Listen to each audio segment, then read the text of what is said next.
Hi guys, so today we're going to be talking about the concept of time and how to manage any anxiety and worry that it is running out.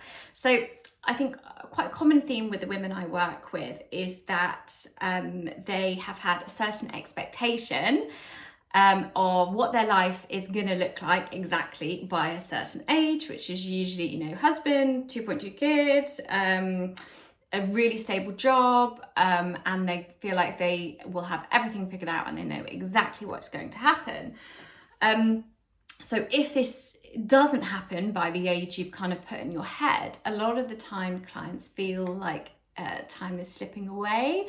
They can feel like a failure.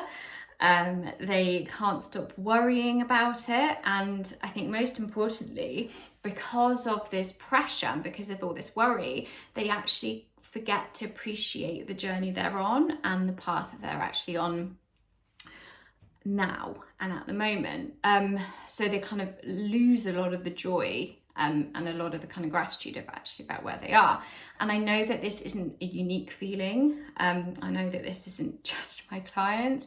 I see it day in, day out on the kind of social media platforms and on what people will get in touch with me about. So I think what I want to do today is talk a little bit around the subject. So, first of all, you don't feel alone, but also give you a couple of pointers to how you can really specifically manage it. And I think the first thing that I just want to draw your attention to is when we talk about the concept of time and our life, we don't tend to think about the fact that, the average expectancy for a woman to live to is 83.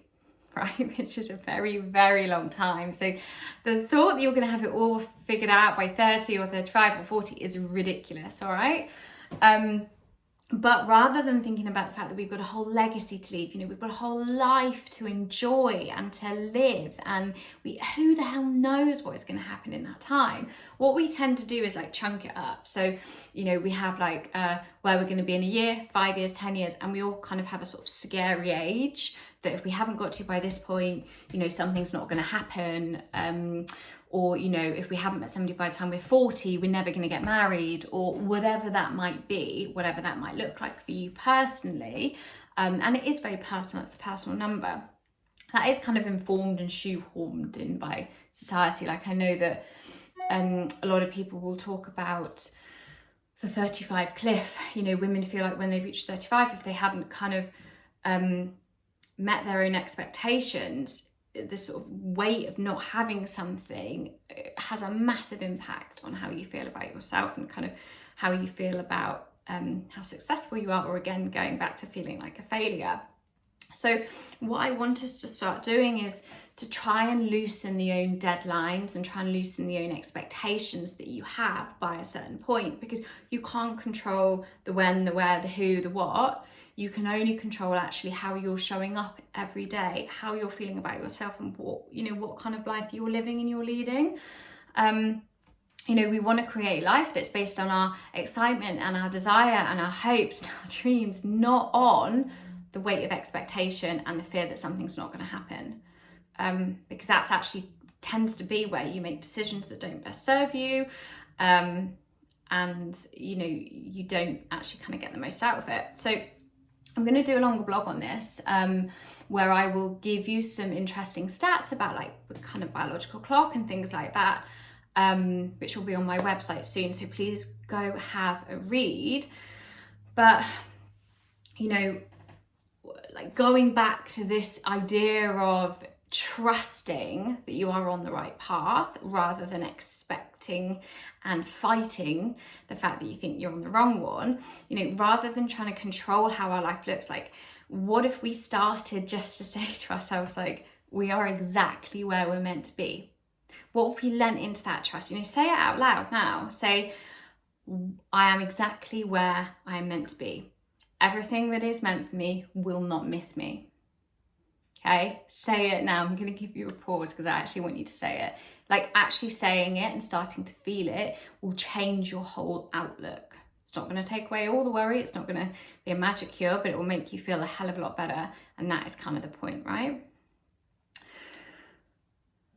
And kind of going on from that, I think that, you know, what if instead of looking around at our lives and finding everything that we don't have, or thinking that people have been dealt, you know, easier card or better card, or it's all right for them because they've got X, what if we started to look and create meaning in our own lives now, exactly as it is? So in other words, rather than getting kind of lost in the time and the when and the where and the what is it going to look like, we commit to moving towards what feels good. You know, we commit to creating that meaning. We let go of what we can't control and we focus on what we can. Like, we can't control time, guys. Like, it doesn't work like that.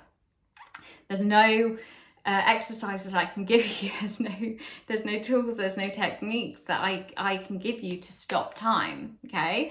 But what I can give you is things to manage how you feel, which will change how you show up, which will change your experience, which means you will be open to more things and you will have a far nicer time. So first thing I'll say is go write a list of everything you're worrying about, okay? This is an exercise I give every single client to do when they do my Become Your Leading Lady program. So go write a list of everything you're worrying about. And then I want you to cross off everything you absolutely have no control over. And the things you can and you could control a little bit, I want you to write 2 or 3 action steps that you are going to take in order to move that forward. And what that does to us kind of psychologically is by physically crossing something off, we are admitting to ourselves that no, that isn't in our power, but hang on a minute, I've actually got 6 points that I could go and do, which will naturally make you feel better, as it will make you feel like you're moving towards something. And I want you to take this opportunity to be really honest with yourself, you know. In what areas of your life are you worrying about? In what areas of your life do you want something, but you're kind of not doing anything around it? Like if you want a new job, but actually you find yourself complaining over and over again and saying you don't have enough time to go and go and look for another one. You know, what action steps can you take towards that? Or perhaps if you're listening to this, your worry could be around when and where you're going to meet someone. So ask yourself, is that in your control? You know, probably not in the way you think. You know, you can't control the who, the when, the where, the what. As I've said, there's nothing you can do about controlling the external and controlling about the people, but you can work on certain aspects in order to give yourself the best possible chance. You know, if this is the area that you are kind of worrying about, think about things like, are you actively going on dates? Are you open to meeting someone? Are you still saying yes to people who are no? Are you letting go of what you think they should look like, or what job they should do, or, you know, what car they should drive? Like, have you actually even admitted out loud what you want? You know, have you got yourself in an emotionally healthy, available place? If the answer is yes, great, crack on where you are. But if the answer is no, then there are further action steps that you can take around that in order to kind of move things in the direction you want.